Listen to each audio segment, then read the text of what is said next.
오늘은 제가 구원을 믿읍시다 이런 제목으로 말씀을 전하려고 합니다. 지난 주일에는 예수님을 믿읍시다 그렇게 제목을 잡고 말씀을 전했는데 우리가 하나님께서 우리를 구원해 주신 이 구원을 확실하게 믿는 것이 참으로 중요합니다. 본문은 요한복음 8장 1절에서 11절까지 말씀 가지고 이 말씀을 통해서 우리에게 주시는 예수 그리스도로 말미암는 메시아로 말미암는 하나님의 구원을 저희들이 상고하려고 합니다. 원래 이 본문은 7장 53절에서 끝나게 되어지는 거기서부터 시작되어지는 말씀입니다. 그래서 편의상 여러분들은 8장 1절부터 이렇게 보시겠습니다만은 제가 7장 53절 말씀부터 보도록 하겠습니다. 예수는 다 각각 집으로 돌아가고 예수는 감람산으로 가시다. 아침에 다시 성전으로 돌아오시니 백성이 다 나오는지라 앉으사 저희를 가르치시더니 서기관들과 바리새인들이 간음 중에 잡힌 여자를 끌고 와서 가운데 세우고 예수께 말하되 선생이여 이 여자가 간음하다가 현장에서 잡혔나이다.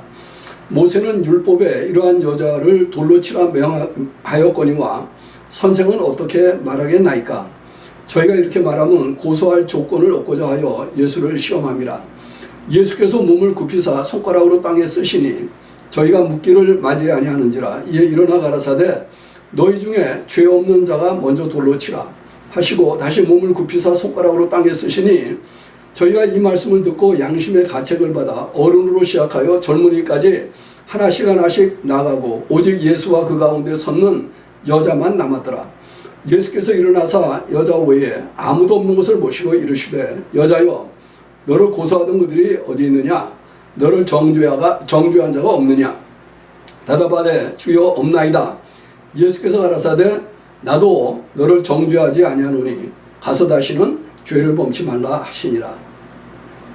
여러분들은 성경에서 하나님의 구원을 말하게 되어지면 제일 먼저 떠오르는 이야기가 어떤 것들이 있습니까? 아마도 일반적으로 대중화되어져 있는 하나님의 구원의 이야기를 이야기하면 출애굽 사건을 이야기하게 될 것입니다. 하나님께서 애굽에서 종살이하던 이스라엘 백성들을 하나님의 놀라운 기적적인 방법으로 그 10가지 재앙을 통해서 또 홍해를 건너는 엄청난 하나님만 하실 수 있는 이런 역사를 통해서 이스라엘 족속들을 애굽의 종살이로부터 해방시키시고 그들로 하여금 하나님께서 아브라함과 이삭과 야곱에게 주기로 약속했던 약속의 땅으로 들어갈 수 있는 길을 열어놓으신 것이다. 우리는 이것을 하나님의 구원의 사건의 대표적인 신뢰로 사용을 하고 있습니다. 이 이야기 가운데서 우리가 생각할 수 있게 되어지는 것은 뭐냐 하면 하나님께서 이스라엘 백성들을 구원해 주신 이 사건, 홍해를 건너게 하셨던 이 사건, 이 하나님의 구원은 확실한 구원이었다라고 하는 것입니다. 그 구원에는 문제가 없었습니다. 하나님께서 이스라엘 백성들을 약속의 땅으로 들어가게 해주시겠다라고 하는데도 문제는 없었습니다. 하나님께서 마침내 이스라엘 백성들을 가나안 땅에 들어가게 하시죠. 그러나 그 사이에 문제가 있었던 사람들이 있었습니다. 그 사람들이 어떤 사람들입니까? 하늘에서 내려주시는 만나를 매일매일 먹고 살면서도 하나님을 믿지 않았던, 하나님의 구원을 믿을 수 없었던 사람들이 있었다라고 하는 거예요. 하나님의 구원을 돌이킬 수 없는 하나님의 구원을 경험했으면서도 하나님을 믿지 않는 불신앙 때문에 사막에서 죽을 수밖에 없었던 사람들이 있었습니다. 여러분들은 하나님의 구원을 믿는다라고 얘기할 때 하나님께서 우리를 구원해 주신 그 구원을 확실하게 믿으십니까? 그것보다 조금 더 앞서서 있었던 구원 사건이 하나 있죠. 그것은 뭐냐 하면은 하나님께서 노아의 가족을 구원해 주신 사건이었습니다. 세상이 온통 악으로 미쳐 돌아가고 있을 때 하나님이 작정을 하시죠. 내가 이 사람들을 완전히 물로 다 멸망시키겠다. 하나님께서 정말 그렇게 하셨습니다. 그 과정 속에서 하나님은 노아의 가족에게 방주를 만들라고 하셨고 그 방주를 통해서 노아의 8 식구들이 구원을 받았습니다. 40주야 비가 내렸고 땅 지하수들이 터져 올라와서 온 세상을 가득히 물로 채우는 그 험악한 하나님의 심판 가운데서 노아의 가족은 방주 속에 있었다라고 하는 이것 때문에 구원을 받았습니다. 비가 잦고 세상의 물들이 빠져나가고 방주가 아라라산에 멈추었을 때 노아의 가족들은 땅으로 내려오죠. 그때 그 노아의 가족들이 맛보았던 하나님의 구원은 확실한 것이었습니다. 모든 사람들이 다 죽었지만 이 사람들은 살아남았죠. 이 사람들은 하나님의 구원이 얼마나 감미로운 것인가 하는 것을 정말 가슴 절절히 느끼면서 하나님을 찬양하고 예배 드렸을 것입니다. 그런데요, 그의 자손들이 세상에 태어나고 세상에 퍼져나가면서 오래지 않아 어떤 일이 일어납니까? 바벨탑을 쌓는 사건이 생기죠. 하나님을 믿는 믿음이 식어져 가고 없어졌다라고 하는 것을 보여주는 이런 사건이었습니다. 이런 이야기 속에 나타나는 것을 보면은요, 하나님의 구원은 확실한데 그럼에도 불구하고 그 가운데서 그 사건을 통해서 하나님께 나왔던 사람들이 모두 다 하나님을 잘 믿었던 것처럼 보이지 않는 이 석연치 않은 어떤 부분이 남아있는 것을 볼 수 있게 되어집니다. 오늘 우리가 읽은 이 본문 말씀에도 보면 이 여인은요, 사실 예수 그리스도로 말미암아 두 가지로부터 구원을 받은 사건이라고 얘기를 할 수 있어요. 하나는 이 여인이 자기의 죄로부터 구원을 받은 것입니다. 간음죄, 이것 때문에 돌 맞아 죽게 되어진 상황에 놓여졌던 이 여인, 예수님께서 죄만 용서해 주시고 끝난 것이 아니라 그 죄의 용서를 통해서 사실은 돌 맞아 죽을 수밖에 없는 죽음의 위기로부터 이 여인을 구원해 주십니다. 예수님이 이 여인을 살려준 것은 확실한 사건이었습니다. 돌을 들고 이 예수님 앞에 나왔던 모든 사람들이 돌을 놓고 그 현장을 다 떠나고 났을 때 그곳에 남았던 것은 예수님과 이 여인뿐이었습니다. 그리고 예수님도 이 여인에게 무엇이라고 얘기합니까? 나도 너를 정죄하지 않겠다, 이렇게 말씀을 하시죠. 예수님의 구원은 한마디로 죄의 용서로 말미암아 주어지는 생명의 사건을 말하는 것입니다. 우리가 인간적으로 얘기하면 이 여인의 지은 죄가 장난이 아니죠. 그렇죠? 또 이 죄 때문에 돌에 맞게 되어진 이 상황도 이 여인에게 있어서는 그렇게 가벼운 상황이 결코 아니었을 것입니다.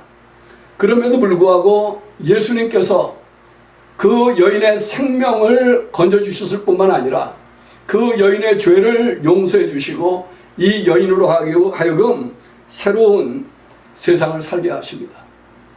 예수님이 우리를 구원해 주시는 것은요, 하나님께서 이스라엘 백성들을 애굽의 종살이로부터 구원해 준 것과는 조금 성격이 다르죠. 또 노아 때에 그 사람들을 하나님께서 심판하는 와중에서 노아의 가족을 건져내신 것하고도 성격이 조금 다릅니다. 왜냐하면 예수님께서 우리를 구원해 주셨다라고 얘기할 때는 삶의 환경의 불편한 가운데서 우리를 구원해 주셨다라고 하는 것이 아니라 우리로 하여금 그런 삶의 환경 속에서 비참하게 살 수밖에 없는 인생으로 만들어가고 있는 근본적인 문제, 죄의 문제로부터 우리를 구원해 주셨다라고 말씀을 하셨기 때문에 그렇습니다. 여러분들, 우리가 마태복음 1장에 나오는 이야기를 기억하시면 도움이 될 것입니다. 요셉이라고 하는 의로운 사람이 마리아라고 하는 처녀와 정혼을 하고 이제 결혼 날짜를 기다리고 있었는데 뜬금없이 마리아가 잉태를 했다고 하는 소식이 들린 겁니다. 정혼한 여인이 아직 정식으로 결혼을 치르지 않았는데 임신을 했다. 이 요셉은 고민하죠. 그래가지고 어떻게 하든지 이 여자도 상하지 않고 자기도 상하지 않는 방법으로 이 문제를 해결하기 위해서 고민하고 있을 때에 누가 나타납니까? 하나님의 주의 여호와의 천사가 나타나서 요셉에게 이야기를 합니다. 그리고 설명을 합니다. 마리아가 잉태한 것은 인간으로 된 것이 아니고 하나님의 선지자의 예언의 말씀을 따라서 여인의 후손으로 이 땅에 임마누엘로 오실 메시아가 태어나도록 하시기 위해서 성령께서 마리아에게 한 아이를 갖게 한 것이다. 성령으로 말미암아 이 아이가 임신된 것이다. 이렇게 말씀하면서 너는 이 여인을 데려오기를 주저하지 말라. 그리고 이 여인이 이 아이를 낳을 때에 아기가 태어나면 그 이름을 뭐라고 하라고 그랬습니까? 예수라고 하라고 그랬습니다. 예수라고 이야기하면서 이 예수라고 하는 이름을 붙인 이유를 이렇게 설명을 했습니다. 이는 그가 자기 백성을 저희 죄에서 구원할 자이심이로라. 저희 죄에서 구원할 자이심이로라. 여러분들, 하나님께서 예수님 통해서 우리를 죄악 가운데서 건져내신다라고 하는 말은 무슨 뜻인가? 그것을 이 마태는요, 이사야 선지자의 말을 빌려서 이렇게 설명을 했습니다. 처녀가 잉태하여 아들을 낳을 것이요 그 이름은 임마누엘이라 하리라 하셨으니 이를 번역한즉 하나님이 우리와 함께 계시다 합니다. 여러분, 우리가 구원받은 사람이 되었다라고 하는 말은 간단하게 설명하면 이런 것입니다. 구원받기 전에는 우리가 하나님이 없이 살던 사람들입니다. 구원받기 전에는 우리가 우리 죄의 문제를 스스로 해결할 수 없는 그 흙탕물 속에서 죄 때문에 씨름하면서 살던 사람들입니다. 해결할 수 없는 문제를 가지고 씨름하면서 살았다는 말이죠. 예수를 믿고 구원을 받았다라고 하는 말은 하나님이 없이 살던 이 세상에서 이제 그 생활을 접고 하나님이 함께 하시는 삶을 시작했다는 말입니다. 그리고 우리가 해결할 수 없는 그 죄의 문제를 예수님이 친히 해결해 주셨다라고 하는 것을 믿는 사람들로 살게 되었다고 하는 말이죠. 그런 뜻에서 우리의 구원은 확실한 것입니다. 왜냐하면 사도 요한이 이 본문의 말씀을 기록할 때 예수님은 아직 십자가에 달려 죽지 않았지만 예수님께서 나도 너를 정죄하지 않겠다라고 얘기할 때 사도 요한은 이미 예수님이 죽으시고 부활한 이후의 사건을 다 알고 있지 않습니까? 또 이 사건을 기록할 때 예수님으로 말미암아 사람들에게 선포되어진 죄의 용서를 사도 요한은 잘 알고 있습니다.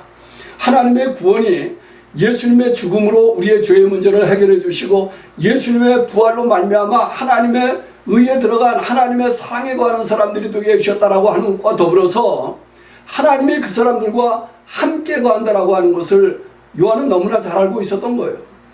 하나님께서 말씀하실 때 내가 그들의 하나님이 되고 그들은 나의 백성이 되겠다라고 하는 이 말씀이 완전히 성취되었다라고 하는 것을 사도 요한은 너무나 잘 알고 있었던 것입니다. 누구 안에서요? 예수 그리스도 안에서. 그래서 저는 여러분들이 하나님께서 우리를 구원해 주신 구원을 얘기하면 우리는 예수님의 십자가의 죽음과 부활을 통해서 우리가 완전한 하나님의 구원 가운데 들어온 사람들이라고 하는 것을 확실하게 의심치 않고 믿는 사람들이 되기를 바랍니다.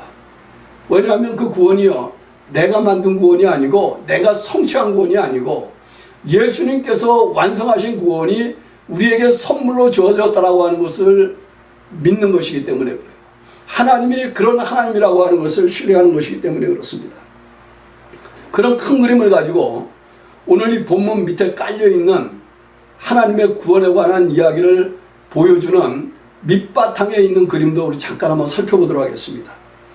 여기 보면 이 바리새인들은 어떤 사람들이었습니까? 우리가 이미 살펴본 것처럼 나름대로 하나님을 잘 믿는 사람들이었잖아요. 그런데 이 사람들이 현장에서 가늠하다 들킨 이 여인을 어떤 모양으로 끌고 왔는지 모르죠. 어떤 상태로 끌고 왔는지 모르지만 예수님 앞에 끌고 왔어요. 한쪽에는 돌을 들고요, 한쪽에는 이 여인을 데리고 온 거죠. 아이러니한 거는 남자는 데려오지 않았습니다. 여자만 데려왔죠. 사실은요, 이 사람들이 왜 이 일을 했습니까? 오늘 본문의 말씀을 보면 예수님을 잡아들이기 위해서 함정을 판 것이다 그랬어요. 이 사람들의 목적은요, 이 여인을 잡아오는 데 목적이 있었던 게 아니에요. 이 여인의 사건을 통해서 예수님을 잡아들이는 데 목적이 있었죠. 말씀드렸잖아요. 예수님을 죽이고 싶어 했던 이 사람들. 예수님이 하나님이라고 말씀하는 하나님의 구원을 이야기할 때 같은 성경을 다르게 해석하는 것 때문에 예수님을 없애고 싶었던 이 사람들, 이런 방법으로 예수님을 함정에 빠뜨리고 싶었던 것입니다. 왜 이게 함정이 되냐면 이런 것이죠. 예수님은 요한복음 3장 16절 여러분 잘 아시잖아요. 예수님은 하나님의 사랑을 전하는 분이었고 죄의 용서를 선포하는 분이었어요. 그런데 그 죄의 용서를 전하고 하나님의 사랑을 전하는 이것이 종종 안식일에, 오늘 이 본문도 38년 된 병자를 고치고 난 다음 사건이니까 이런 하나님의 그 구원의 역사를 얘기하다 보니까 이 사람들은 이 사람이 예수님이 메시아라고 하면서 모세의 율법을 어긴다라고 얘기를 한 거죠. 그래서 이 여인을 들어왔을 때 이 사람들이 판 함정은 무엇입니까? 예수님에게 이렇게 물어요. 모세는 이야기할 때 이런 여인을 돌을 들어서 쳐 죽이라고 그랬는데 당신은 무엇이라고 얘기하겠습니까? 당신은 사랑을 전하는 사람 아닙니까? 당신이 이 여인을 돌로 쳐서 죽이라고 하면 당신은 사랑을 전한다고 하면서 용서를 전한다고 하면서 용서를 말하지 않는 선지자라고 얘기하면 그럼 예수님은 어떤 사람으로 드러나겠어요? 거짓 선지자죠. 여러분, 우리는 이 본문을 보면 이 사람들이 돌을 들고 온 게 말이죠, 여인을 치기 위해서만이라고 생각할 때가 참 많아요. 그러나 구약에 있는 법은 음행한 사람들만 돌 맞는 게 아니죠. 거짓 선지자로 드러난 사람도 돌을 맞습니다.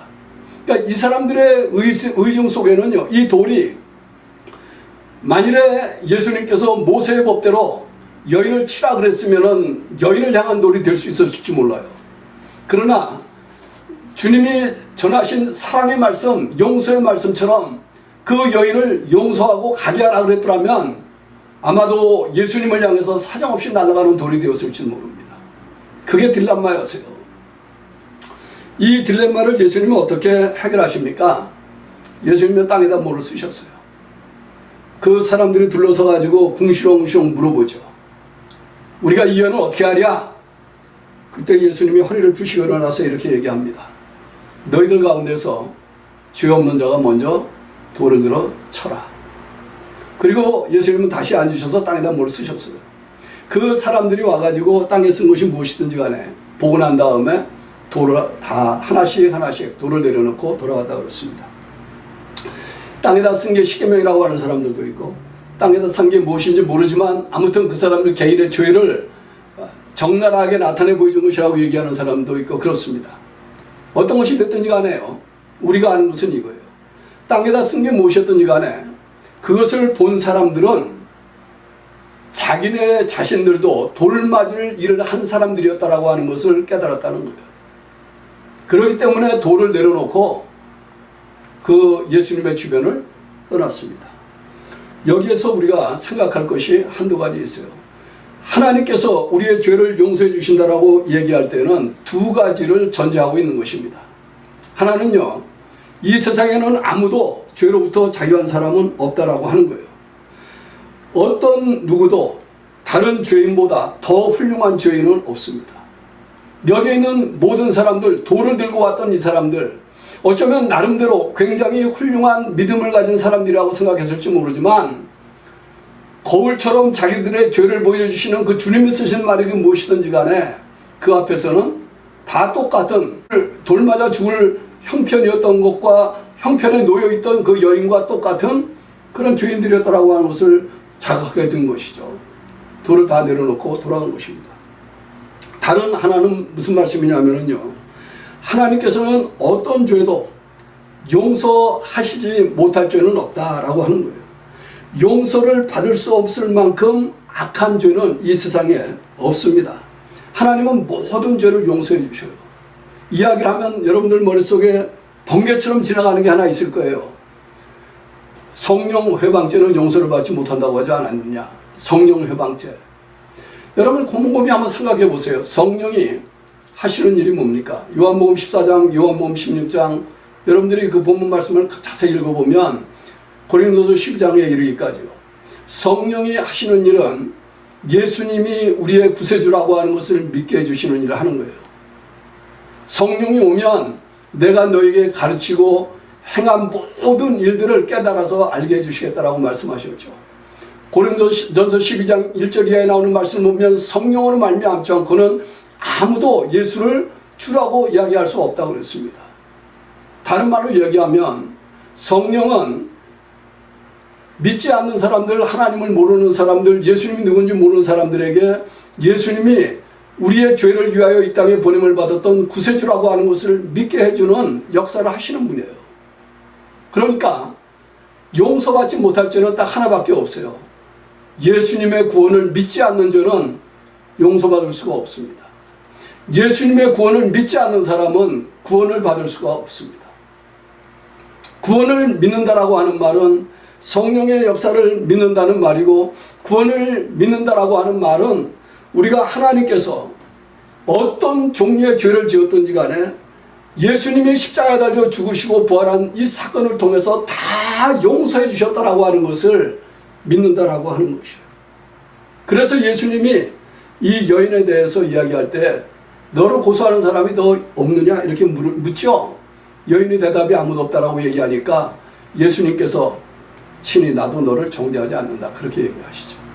여러분들, 예수님은 우리를 위해서 십자가에 달려 죽으신 분이기 때문에 우리가 우리의 죄를 인정하고 주님 앞에 돌아오면 결코 우리의 죄를 정죄하시지 않으셔요. 로마서 8장 1절에 사도 바울이 선포하고 있는 것도 그렇기 때문에 그리스도 예수 안에는 정죄함이 없다 이렇게 말씀을 하는 것입니다. 그게 구원의 본질이에요. 죄로부터 우리를 구원해 주신 거예요. 하나님께서 우리를 의롭다라고 만들어 주신 것입니다. 여러분들 가운데서 좀 더 신속하게 머리가 돌아가시는 분은 이런 생각할지도 몰라요. 그러면 이 여인은 이 현장을 떠나고 난 다음에 한 번도 다시 죄를 짓지 않았겠는가? 어쩌면 죄를 지었을 것 같아요. 여러분들 같으면 용서받고 회개하고 죄를 회개하고 용서받고 난 그 다음에 구원의 감격 속에 들어갔던 그 사건 이후에 다시는 죄를 짓지 않고 삽니까? 어디에서 우리가 이 답을 찾을 수 있을까요? 우리가 읽지 않은 요한복음 13장에 가면 베드로와 예수님의 대화 속에 대답이 있습니다. 요한복음 13장 십자가를 지기 바로 전에 있었던 사건이죠. 예수님이 물을 떠다가 제자들의 발을 씻긴 사건이에요.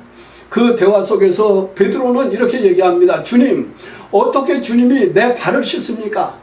나를 머리끝부터 발끝까지 다 씻어 주십시오. 그렇지 않으면 결코 주님은 내 발을 씻을 수 없습니다. 그때 예수님이 뭐라고 대답해요? 내가 나로 하여금 내 발을 씻게 하지 않으면 너와 나는 상관이 없다. 그러면서 하시는 말씀이 한 번 목욕한 사람은 다시 목욕할 필요가 없다고 얘기해요. 한 번 목욕한 사람은 발만 씻으면 된다는 거죠. 한 번 구원받은 사람은 죄를 결코 짓지 않는다는 뜻이 아니라 우리가 주님의 나라에 완성된 그 상태에 들어가기 전까지는 죄악이 관영한 이 세상을 살기 때문에 죄를 지을 수 있는 가능성을 가지고 살아요. 죄를 지을 수 있어요. 그러나 고의적으로 악의적으로 그렇게는 죄를 짓지 않는다는 말이에요. 죄를 짓기 위해서 죄를 짓지는 않는다는 말입니다. 그리고 실수로 부지 중에 연약해서 넘어져서 하나님께서 기뻐하시지 않는 죄를 지은 사람들은 발 씻으면 돼요. 발 씻으면 돼요. 그 이야기를 하고 있는 것이죠. 구원은 요지부동입니다. 흔들리지 않습니다. 하나님께서 항상 우리에게 말씀하시기를 누구든지 수고하고 무거운 짐진 사람들 내게로 오라고 말씀하시던 그 주님의 그 초청에 응하기를 바라는 거죠. 십자가 아래 내려와 가지고 십자가 아래 와서 그 무거운 짐들을 내려놓고 죄로부터 자유한 삶을 살라고 말씀하시는 거죠. 여러분들, 이 말씀 속에서 우리는 하나님께서 우리를 구원해 주신 구원이 얼마나 심오하고 오묘한 것인지를 한 번 더 확신하실 수 있게 되기를 바랍니다. 주님은요, 우리의 구원을 위해서 오신 분이에요. 예수님이 이 여인의 구원을 위해서 역사하실 때는 땅에다가 뭐를 쓰셨죠. 땅에다 그 쓴 것이 돌을 들고 왔던 사람들의 마음을 비추는 거울이 되었죠. 오늘날 우리 시대의 주님은요, 땅에다 더 이상 쓰시지는 않습니다. 그러나 땅에다 쓴 것 못지않게 우리 자신을 돌아보게 하는 거울 역할을 하고 있는 것이 무엇입니까? 예수님의 십자가의 사건이에요. 예수님이 십자가에 달린 이 사건을 통해서 우리는 하나님의 공의가 드러나는 것을 보지 않습니까? 동시에 우리를 용서하기 위해서 피를 흘리시고 살을 찌르셨던 우리 주님을 보시지 않습니까? 하나님의 말할 수 없는, 상상할 수 없는 엄청난 놀라운 사랑을 보지 않습니까? 우리가 십자가 앞에 나올 때 우리는 우리 자신을 보는 겁니다. 우리만 우리 자신을 보는 게 아니에요. 땅 위에 있는 모든 사람들이 십자가를 대하면 하나님의 준엄한 공의의 심판도 보고 하나님의 한량없는 조건 없는 구원의 사랑도 보게 되는 것이죠. 여러분은 이 예수 그리스도의 십자가 앞에 여러분을 세우실 때 여러분을 어느 쪽에서 하나님이 대하고 계신다라고 믿으면서 살고 계십니까? 우리 주님이 십자가에 달려 죽으신 것 확실한 거예요. 무덤에 묻혔다가 부활하신 것 확실한 거예요. 주님께서 우리를 구원하신 그 구원 확실한 거예요.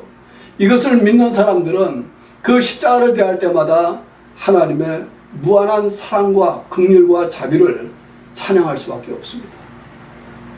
하나님은 공의로우신 분이시지만 여전히 하나님은 자비로우신 분이시죠.